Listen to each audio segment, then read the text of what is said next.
चित्रपटाचं गाणं म्हणायचो ये अंधा कानून है, पण आम्हाला वाटायचं की चित्रपटाचे शब्दच आहे. गरीबाला मरण्याची अनुमती द्या, एवढा तरी बदल करा. जर अधिकारी बदलत नसेल, माननीय मंत्री महोदय तुम्ही दमदार आहात. बीडच्या मंत्र्याकडून स्पीडची आवश्यकता आहे.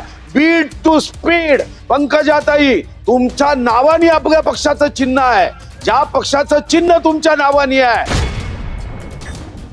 अधिकाऱ्यांना मुंडे पॅटर्न कसा आहे हे आजच्या उत्तरांनी दाखवून द्या.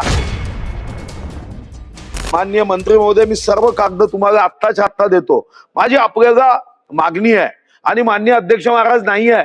खरं तर अध्यक्ष महाराज, कधी आम्ही चित्रपटाचं गाणं म्हणायचो ये अंधा कानून है, पण आम्हाला वाटायचं की चित्रपटाचे शब्दच आहे. पण आज माझी पुन्हा एक मागणी आहे, ती जर तुम्हाला करता आली तर बघा अध्यक्ष महाराज, हे सत्यमेव जयते आपण 26 जानेवारी 1950 स्वीकारलं. खरं तर हे पूर्ण कसं आहे की अध्यक्ष महाराज, सत्यमेव जयते नानृत सत्येन पन्या वितेत देवयाना, म्हणजे केवळ सत्याचाच विजय होतो हे तेव्हा मुंडक उपनिषदामध्ये लिहिलं आहे. ही त्यांनी लिहिताना चूक जी केली आहे ना, ती दुरुस्त करा. हे सत्यमेव जयते उत्तर देणाऱ्यांच्या जर रूम मध्ये लिहिलं असेल, बदलवा आणि सत्यमेवच्या ऐवजी नोटमेव जयते असं लिहा, तरच उत्तर खरं येणार आहे. आणि म्हणून माझी मंत्री महोदयांना विनंती आहे, मी सर्व कागद उपलब्ध करतो. 24 तासाच्या आत शेतकऱ्यांना 68 लाख मदत झाली पाहिजे. त्यांच्या पिकाचं आपण नुकसान केलं, त्यांच्या जीवनाचं नुकसान केलं, नाही तर संविधानामध्ये गरीबाला मरण्याची अनुमती द्या, एवढा तरी बदल करा. जर अधिकारी बदलत नसेल, माननीय मंत्री महोदय तुम्ही दमदार आहात. बीडच्या मंत्र्याकडून स्पीडची आवश्यकता आहे. Beed to speed. पंकजाताई, तुमच्या नावाने आपल्या पक्षाचं चिन्ह आहे. ज्या पक्षाचं चिन्ह तुमच्या नावाने आहे, त्या पक्षाच्या नेत्या म्हणून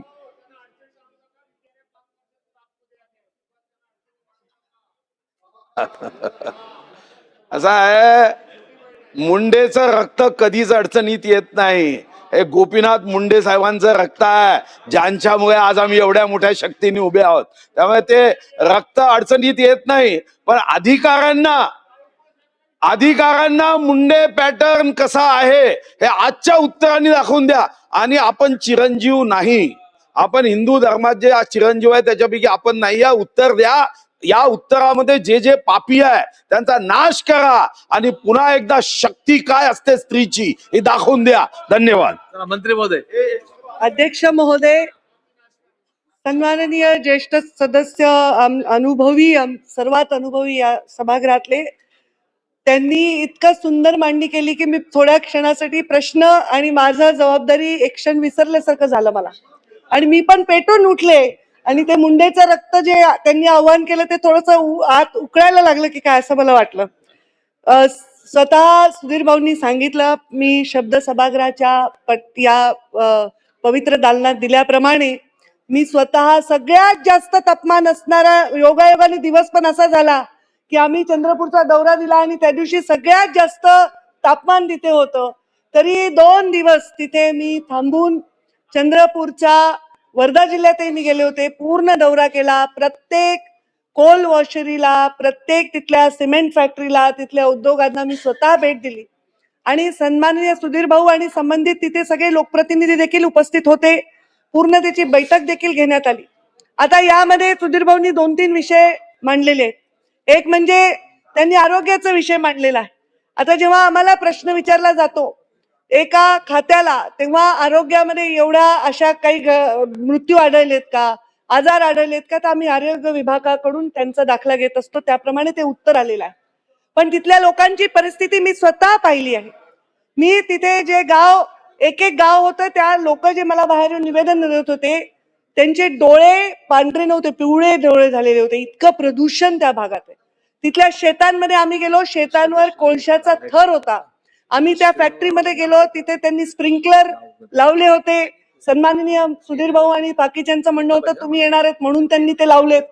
आणि ते स्प्रिंकलर सुरू झाल्यानंतर माझी गाडी पूर्ण धुवून निघाली आणि मी बाहेर येईपर्यंत ती काळी कुट्ट झाली, कारण तिथे हवेमध्ये प्रदूषण आहे, हे नाकारताच येणार नाही. आणि हे नाकारणं हे असत्य, मला तरी ते बोलता येणार नाही. मग यामध्ये मी सुधीर भाऊंचा स्पेसिफिक प्रश्न आहे की त्या उद्योगामुळे नुकसान झालंय, त्यांनी शेतकऱ्यांना मदत केली पाहिजे. तर ती शेतकऱ्यांना मदत करण्यासाठी कलेक्टरनी कमिटी तयार केलेली आहे. कलेक्टरच्या कमिटीने जे आदेश दिलेले आहेत ते त्यांनी पाळले पाहिजे, हे त्यांना क्रमप्राप्त आहे. आणि त्यासाठी मी स्वतः त्या उद्योगाला पण प्रॉब्लेम असा आहे की पर्यावरण म्हणजे काय, तर आम्ही फक्त नोटीस देणे, बँक गॅरंटी जप्त करणे याच्या पलीकडे नाही आहेत असं आम्हाला आमच्या खात्यालाही पटवावं लागतं की फक्त ईसी देणे किंवा हिअरिंग घेणे इथपर्यंत पर्यावरण मर्यादित नाही. आम्ही पर्यावरण आणि वातावरणीय बदल आहोत, तर वातावरणीय बदल रोखण्यासाठी संवर्धन करण्यासाठी काम केलं पाहिजे. त्यामुळे त्याच्यामध्ये मी त्वरित कलेक्टरशी चर्चा करून त्यांचा जो निकाल त्यांनी दिला त्याप्रमाणे कारवाई झाली पाहिजे, हे मी स्वतः त्याची दखल घेईन. दुसरं, आपण एक महामाया कोल वॉशरीच्या संदर्भात सांगितलेलं आहे. या कोल आपल्या तक्रारीनुसार आणि तिथल्या स्वतः माझ्या डोळ्यांनी पाहिलेल्या प्रदूषणानुसार आम्ही त्यांना हिअरिंग लावली होती. या हिअरिंग साठी ते आले नाही. आता हे स्वतः मंत्र्यांनी पाहिलं, स्वतः माजी मंत्री, म्हणजे मी तर आता मंत्री आहे, पण सुधीर भाऊंचा अनुभव बघितला तर आम्ही सगळ्यांना ते मागे टाकू शकतात, ज्यांच्या पत्रावर सुद्धा QR कोड आहे की तिथे तुम्ही स्कॅन करू शकता. त्यामुळे मी स्वतः जाऊनही जर त्यांनी सुनावणीला आले नाही तर हे अक्षम्य आहे. त्यामुळे आजच मी माझ्या अधिकाऱ्यांना ब्रीफिंग दरम्यान सांगितलंय की क्लोजर नोटीस आजच जारी करा. कारण जर सुनावणीला नाही तुम्ही येणार, प्रदूषणाचे कुठलेही नियम तुम्ही पाळणार नाही, तर आजच्या आज त्यांना क्लोजर नोटीस द्या.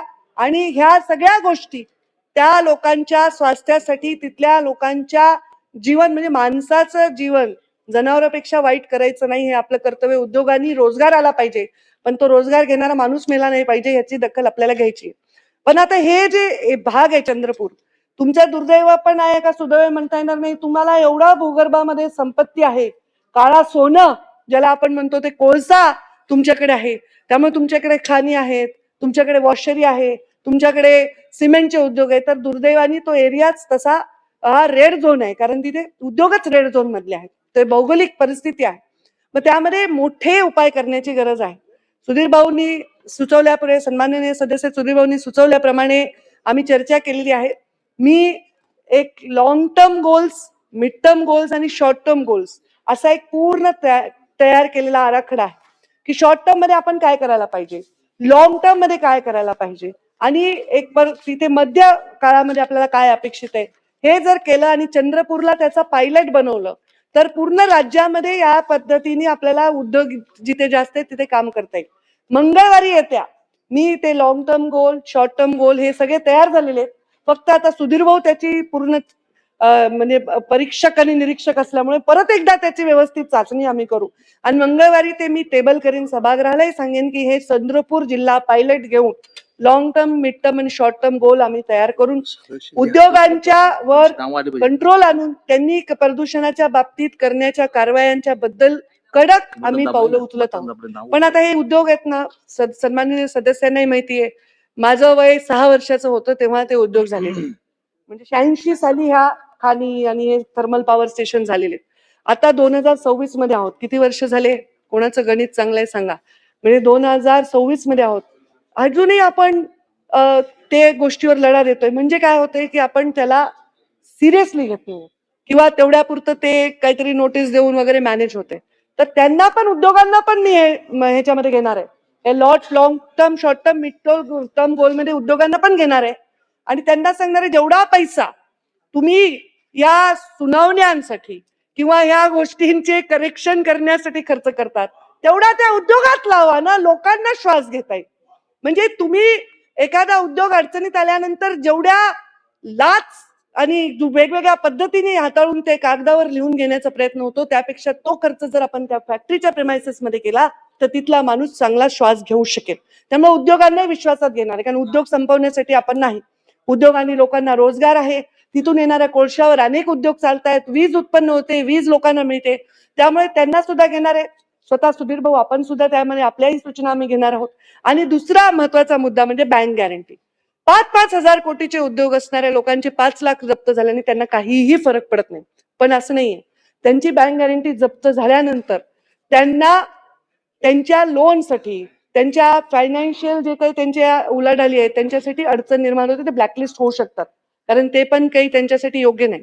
पण मी मागच्याही अधिवेशनात सांगितलं की बँक गॅरंटी वाढवण्यासंदर्भात आम्ही एक कमिटी तयार केली आहे.